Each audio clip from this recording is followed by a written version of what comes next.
जय हिंद दोस्तों। तो आज की वीडियो में हम लोग जानेंगे बिहार एसएससी में रीजनिंग में 50 में 50 कैसे लाएं और किस चैप्टर से ज़्यादा प्रश्न हमारे पास पूछे जाएंगे। इन सारे क्वेश्चंस का जवाब मैं आपको दूंगा आज के इस वीडियो में। और उससे पहले हमारा एक टेलीग्राम चैनल है, उसको ज्वाइन कर लो। आपके पीडीएफ के लिए, क्वेश्चंस के लिए और आपके वीडियो का जो लिंक जाएगा सारा का सारा हमारे टेलीग्राम चैनल पर जाता है, लर्न विथ कुणाल गुरु। इसका लिंक आपके डिस्क्रिप्शन बॉक्स में भी दिया गया है। तो सचिवालय सहायक की जो वैकेंसी आई है, जिसका फॉर्म अभी फिलअप हो रहा है, कुछ ही दिन बाकी है, उसके बाद हम लोग सिलेबस के बारे में चर्चा करेंगे, इसकी तैयारी कैसे करें और किस चैप्टर से ज्यादा प्रश्न हमारे पास आएंगे।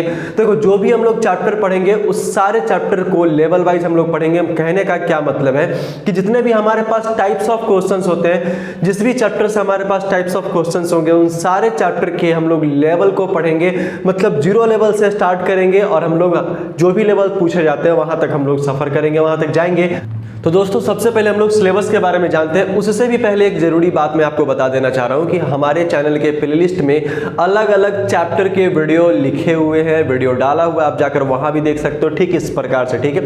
देखो, यहां पे क्या होता है कि हम लोग अगर सिलेबस के बारे में अगर यहां बात करेंगे तो सबसे पहले जो क्वेश्चंस पूछा जाता है, कौन कौन से चैप्टर से पूछा जाता है, ये सारा का सारा मैंने आपको यहाँ पे नोट डाउन कराया है। जरा ध्यान से देखना कि सीरीज में क्या क्या आपका आता है। एक नंबर सीरीज का क्वेश्चन आता है, आपका अल्फाबेट सीरीज का क्वेश्चन आता है। नंबर सीरीज में जोड़, घटाओ, गुना, भाग, स्क्वायर, क्यूब, है ना, बहुत सारा चीज किया जाता है। और अल्फाबेट में भी आपका सारा का सारा अल्फाबेट के पोजीशन से सारा कुछ अरेंज किया जाता है, या फिर नंबर और अल्फाबेट भी आपका मिलाकर दे देता है। तो इसका भी वीडियो मैंने बहुत सारा बनाया, जाकर आप प्लेलिस्ट एक बार सर्च कर सकते हो। चलो, पहला हो गया आपका सीरीज से क्वेश्चन रहेगा। फिर आपका वेन डायग्राम से रहेगा, जो हम लोग साइलो वगैरह बनाते हैं, वेन डायग्राम खींच के सर्कल के टाइप का, ये भी मैं आपको पढ़ाऊंगा। उसके बाद इनइक्वालिटी आपका, जिसको हम लोग कोडेड इनइक्वालिटी कहते हैं, इससे भी आपका क्वेश्चंस रहने वाला है। तो इन सारे चैप्टर्स को हम लोगों को पढ़ना है। दूसरा क्या है कि कोडिंग डिकोडिंग, जो मैंने बहुत बारी पढ़ाया है आपको, है ना, कोडिंग डिकोडिंग और फिर आपका अल्फाबेट, ये दोनों चैप्टर एक दूसरे से मिलता जुलता है और बहुत ज्यादा बेनिफिशियल है इस एग्जाम्स के लिए, मैं आपको बता दे रहा हूं, ठीक है।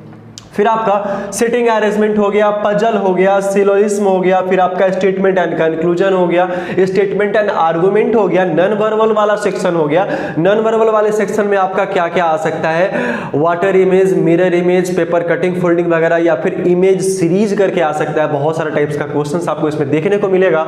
अल्फाबेट है आपका, फिर डायरेक्शन एंड डिस्टेंस है आपका, फिर ब्लड रिलेशन है, फिर आपका मैथमेटिकल ऑपरेशन है, जिसको हम लोग मोड मास से सॉल्व करते हैं। आप लोगों को पता होगा, जोड़ घटाव गुना भाग करके जो हम लोग सिंबल चेंज किया जाता है, उसको हम लोग मैथमेटिकल ऑपरेशन कहते हैं, ठीक है। फिर आपका काउंटिंग फिगर है, जिसमें आपको स्क्वायर काउंट करना, रेक्टेंगल काउंट करना, सर्कल काउंट करना, लाइंस काउंट करना, सारा का सारा क्वेश्चंस मैं इसमें आपको बताऊंगा। एनालॉजी है, फिर आपका डाइसन, क्यूब एंड क्यूबॉइड है, फिर आपका मिसिंग नंबर है। तो ये सारा का सारा चैप्टर आपको यहाँ पे मैं देखने को मिल रहा है। अगर ये सारे के सारे चैप्टर्स अगर आप देख रहे हो तो सारा का जो क्वेश्चंस लेवल होगा मैं आपको बिल्कुल 0 लेवल से कराऊंगा, बिल्कुल टाइप वाइज कराऊंगा और एक एक चीज मैं आपको पढ़ाऊंगा लेवल वाइज करके, ठीक है। अब जरा ध्यान देना कि इन सारे चीजों में अगर आप चैप्टर को गौर से देखोगे तो आपको एक चीज नजर आ रहा होगा, जिसमें आपका वर्बल भी है, इसमें आपका नॉन वर्बल भी है, इसमें आपका एनालिटिकल रीजनिंग भी है। तो हो सकता है इस चैप्टर का जो नंबर है, नंबर ऑफ चैप्टर्स, इसमें कुछ और आपका बढ़ सकता है, जैसे कि क्लासिफिकेशन हो गया, है ना। फिर आपका statement and conclusion, statement and argument तो दिया हुआ है ही, कॉज एंड इफेक्ट हो सकता है, असर्शन एंड रीजन हो सकता है। देखो, जितना भी कुछ हम लोग पढ़ेंगे वो सारा का सारा 0 लेवल से पढ़ेंगे और सारा का सारा बेसिक से पढ़ेंगे, बिल्कुल कभी कोई परेशानी नहीं होगा। लेकिन अगर ये जो सिलेबस आपका दिया गया, हो सकता है कुछ ज्यादा भी क्वेश्चंस हो, है ना, तो हम लोग सारे चीजों को कवर करेंगे और क्वेश्चंस कहीं बाहर से नहीं आएगा। जो हम लोगों ने पढ़ा है कंसेप्ट आपका वही रहेगा। क्वेश्चंस का डेटा क्या हो सकता है, चेंज हो सकता है। मैंने भी बहुत सारा वीडियो बनाया है चैनल पे, आप जाके प्लेलिस्ट सर्च कर सकते हो, वहां से आपको सारा का सारा वीडियो मिल जाएगा। आ रही है बातें समझ में? अब आते हैं मेन मुद्दे पे। अब आपके मन में एक सवाल चल रहा होगा, गुरुजी आप एक बात बताओ कि ये सारा का सारा चैप्टर तो आपने बता दिया, सब कुछ आपने कवर करा दिया, सारे चैप्टर के बारे में आपने काउंट भी करा दिया कि यहाँ से ये आएगा, यहाँ से ये आएगा, लेकिन हम लोग तैयारी कहाँ से करें? ये आपके मन में हमेशा सवाल बना रहता है कि सबसे पहले हम लोग तैयारी कहाँ से करें, हम लोगों को क्वेश्चंस मिलेगा कहाँ से, हम लोग कैसे बनाएंगे, कैसे हम लोग सॉल्व करेंगे सारे के सारे क्वेश्चंस को, और क्या हमारा रूटीन होना चाहिए, है ना। इन सारे बातों पर अभी हम लोग चर्चा करेंगे। तो देखो क्वेश्चंस के बारे में अगर हम लोग बात करें तो मेरे भाई पूरा का पूरा दुनिया खुला हुआ है, गूगल से आप सर्च कर सकते हो, टेलीग्राम पे आपको क्वेश्चंस मिलता है। उसके बाद हमारा टेलीग्राम चैनल भी है, वहां से भी आपको बहुत सारा क्वेश्चंस मिल जाएगा, तो ये क्वेश्चंस का मैटर सॉल्व हो जाएगा। उसके बाद हमारा PYQ जो क्वेश्चंस है इसको ध्यान में रखना पड़ेगा, जो हमारा प्रीवियस ईयर क्वेश्चंस है इसको ध्यान में रखोगे तो बहुत हद तक ये हेल्पफुल होने वाला है, क्योंकि जैसे क्वेश्चंस हमारा पहले वाले एग्जाम्स में आ चुका है वो तो हम लोगों को प्रैक्टिस करना ही है, उस पर तो हम लोगों को जोर डालना ही है, लेकिन उसके बाद एक नए तरीके से जोर डालने के लिए क्या करना पड़ेगा, कुछ नया पढ़ना पड़ेगा, कुछ ट्रिकी पढ़ना पड़ेगा। उसके लिए बोलो गुरुजी कहाँ से, अरे हम है, इसके लिए आपको सोचना नहीं है ना, आपको सारा का सारा पॉइंट, आपका सारा का सारा चैप्टर, आपका सारा का सारा टाइप्स ऑफ क्वेश्चंस का लेवल, वो सारा का सारा हम आपको कवर कराएंगे, बिल्कुल निश्चिंत रहिएगा, ठीक है। फिर क्या है आपका कि सर कंसेप्ट भी तो सीखना जरूरी है। आपके मन में एक और सवाल आ रहा होगा कि सर कंसेप्ट भी सीखना जरूरी है, क्योंकि जब तक कंसेप्ट नहीं सीखेंगे तब तक ट्रिक अप्लाई नहीं होगा, ट्रिक अप्लाई नहीं होगा तो भैया हमसे क्या होगा, फास्ट नहीं बनेगा, क्योंकि TG में बनाना 50 नंबर का रीजनिंग आपको समझ में आ रहा है कि भैया 50 नंबर वाले में कैसे हम लोग कवर करेंगे, ये बड़ा ही मुश्किल हो जाता है कम समय में, है ना। समय तो ऐसे ठीक है, लेकिन फिर भी हम लोगों को क्या करना है, बहुत ज्यादा प्रैक्टिस करना है। रूटीन क्या होना चाहिए मेरे भाई, रूटीन क्या होना चाहिए कि सुबह उठने के बाद कम से कम टारगेट रखो 30 से 40 क्वेश्चन स्टार्टिंग में। अगर आप हो स्टार्टिंग में, देखो एक रूटीन बनाओ कि भैया स्टार्टिंग में क्या करना है कि 30 ही क्वेश्चन हमको सॉल्व करना है, और उस 30 क्वेश्चंस को सॉल्व करने के लिए आप लोग सबसे पहले 1 घंटे का समय दो। और ये 1 घंटे का समय कब आपका 15 मिनट में चेंज हो जाएगा ये आपको खुद पता नहीं चलेगा। मैं आपको बता रहा हूं कि ये 1 घंटा का समय 30 क्वेश्चन अगर आप बनाते हो 1 घंटे में, तो ये कब 15 मिनट में चेंज हो जाएगा ये आपको भी पता नहीं चलेगा, ठीक है। उसके बाद इसको 40 पे ले जाओ, फिर इसको 50 पे ले जाओ, मतलब 50 क्वेश्चन का सेट ट्राई करो कि भैया 20 से 25 मिनट में मैक्सिमम क्या करो, बना लो। 20 से 25 मिनट में क्या करो, मैक्सिमम इसको बना के आराम से तैयार कर लो। तो ये कब होगा, जब आप क्वेश्चंस के कंसेप्ट को पढ़ेंगे, जब आप चैप्टर के कंसेप्ट को पढ़ेंगे, जब आप लेवल वाइज पढ़ेंगे, है ना, जब आप प्रैक्टिस करेंगे, तब ये ज्यादा होने वाला है। अच्छा, इसमें सबसे बड़ा टेंशन जो है, इसमें सबसे बड़ा जो टेंशन है इस 50 नंबर वाले में, वो आपका सिटिंग अरेंजमेंट है, वो आपका पजल है। तो सिटिंग अरेंजमेंट पजल के लिए बहुत ज्यादा प्रैक्टिस की आवश्यकता है, ऐसे मैंने बहुत सारा वीडियो भी डाला है ना। तो इसमें करना क्या होगा, आपको बहुत ज्यादा प्रैक्टिस करना पड़ेगा, लेकिन कम से कम पूरे दिन भर में 2 या 3 आपका सिटिंग अरेंजमेंट पजल बनाना पड़ेगा, मतलब 2 पजल ले लो या फिर 2 सिटिंग अरेंजमेंट ले लो, वो आपको करना पड़ेगा। जब तक वो नहीं करोगे तब तक कहीं से भी क्लियर होने का कोई चांसेस नहीं है। और हो सकता है क्वेश्चंस 1 दे, 2 दे, 3 दे, 4 दे, उससे कोई फर्क नहीं है, लेकिन हमारा कंसेप्ट क्लियर रहेगा तो हम सारे क्वेश्चंस को बड़े ही आसान तरीके से बना सकते हैं। क्लियर है ना। तो ये तो बात आ गई प्रैक्टिस की।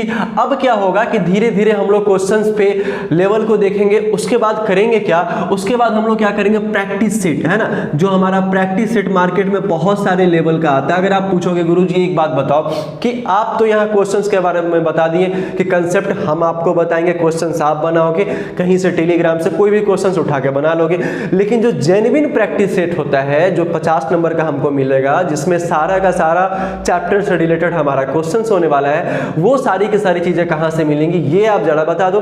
तो मैं आपको बताता हूं। अब जरा देखना कि मार्केट में, है ना, मार्केट में क्या है कि बहुत सारा प्रैक्टिस सेट अवेलेबल है, बहुत सारा प्रैक्टिस सेट आपका क्या है, अवेलेबल है। उस प्रैक्टिस सेट में आपके 100 मॉडल सेट होंगे, मतलब 100 टेस्ट पेपर होंगे, या फिर ऑनलाइन भी आपका आ जाएगा। तो सारे ऑनलाइन वाले से क्या करना है, या फिर आपका ऑफलाइन जो भी आपका बुक होने वाला है उससे 50 नंबर का क्वेश्चन आपको मिल जाएगा। वहां से आप आसान तरीके से क्या कर सकते हो, बना सकते हो। लेकिन कभी मन में ये नहीं लाना है कि सर ये हम नहीं पढ़ेंगे, ये वाला हम नहीं कवर करेंगे, हम यही क्यों नहीं बनाएंगे, हम यही क्यों नहीं बनाएंगे। लेकिन जब तुम ये बनाओगे ना भाई, जब तुम ये बनाओगे तो तुम कंसेप्ट तुमने सीखा कहाँ, ट्रिक तुमने सीखा कहाँ। जब ये तो इसमें तो लेवल वाइज तो होता नहीं है, तुमने लेवल सीखा कहाँ। तो सबसे पहले हम लोग 0 लेवल से जब भी स्टार्ट करेंगे किसी भी चैप्टर को, उसके बाद आप लोग प्रैक्टिस सेट पे जाओगे तो ज़्यादा बेनिफिशियल होगा, क्योंकि वहाँ पे हर एक क्वेश्चन आपसे फंसने वाला है। अगर आप लोग थोड़ा सा भी तैयारी नहीं किए हो, हर एक क्वेश्चन आपसे फंसेगा। और आप क्या करोगे, उस हर एक क्वेश्चन फंसने के लिए आप हर एक बार उसका आंसर देखोगे, ये पॉसिबल नहीं है ना। तो थोड़ा सा एक मंथ मेहनत कर लेना है, 1 महीने मेहनत करना है, और 1 महीने मेहनत करने के बाद क्या होगा, आप फिर प्रैक्टिस सेट पे जाओगे तो बहुत सारा क्वेश्चन आपको मिलने वाला है और लेवल का मिलेगा क्वेश्चन, और वहां आप क्या कर सकते हो, 50 में मिनिमम मैक्सिमम दोनों लेकर चले तो 30-40 क्वेश्चन तो आराम से क्या कर सकते हो, बना सकते हो। तो ये आपको स्ट्रेटजी अपने मन में लेकर चलना पड़ेगा कि हाँ सर, अगर हम ऐसे पढ़ेंगे, ऐसे क्वेश्चंस का लेवल पढ़ेंगे, ऐसे तैयारी करेंगे तो हमारा ट्रिकी भी हो जाएगा, कंसेप्ट भी हमको मिल जाएगा और हम फास्ट भी बनाने लगेंगे, और 30 से 40 क्वेश्चंस क्या है, मिनिमम मैक्सिमम लेकर चलेंगे तो सारा का सारा हमारा क्लियर हो जाएगा। और उस 30 क्वेश्चन के लिए 1 घंटे दोगे सबसे पहले, तो 15 मिनट आने में थोड़ा सा भी देर नहीं लगेगा। फिर 30 से 50 कर लेना, कोई परेशानी नहीं है, लेकिन पहले स्टार्ट तो करो कि सर ये करना क्या होगा। ठीक है, तो ये 30 क्वेश्चंस आप लोग लेकर चलोगे तो ज़्यादा बेनिफिशियल है। तो क्वेश्चंस का मैटर सॉल्व हो गया, ये आपका कहाँ से सॉल्यूशन निकलेगा वो भी सॉल्व हो गया, आपका रूटीन भी आपको पता चल गया कि भैया कम से कम 20-30 क्वेश्चन हम लोगों को बनाना पड़ेगा डेली और मेहनत करना पड़ेगा, क्योंकि रीजनिंग का वेटेज बहुत ज़्यादा है, मैथ का भी है, जीके जीएस का भी है। तो जीके जीएस तो खैर तुम लोग देख लोगे, मुझे पता है बहुत तेज हो, है ना। मैथ भी थोड़ा आपको देखना पड़ेगा और रीजनिंग भी आपको थोड़ा सा देखना पड़ेगा, है ना। तो हम लोग स्टार्ट करेंगे, और प्लेलिस्ट जाके सर्च करो, वहाँ पे सारा का सारा आपको वीडियो अवेलेबल मिल जाएगा।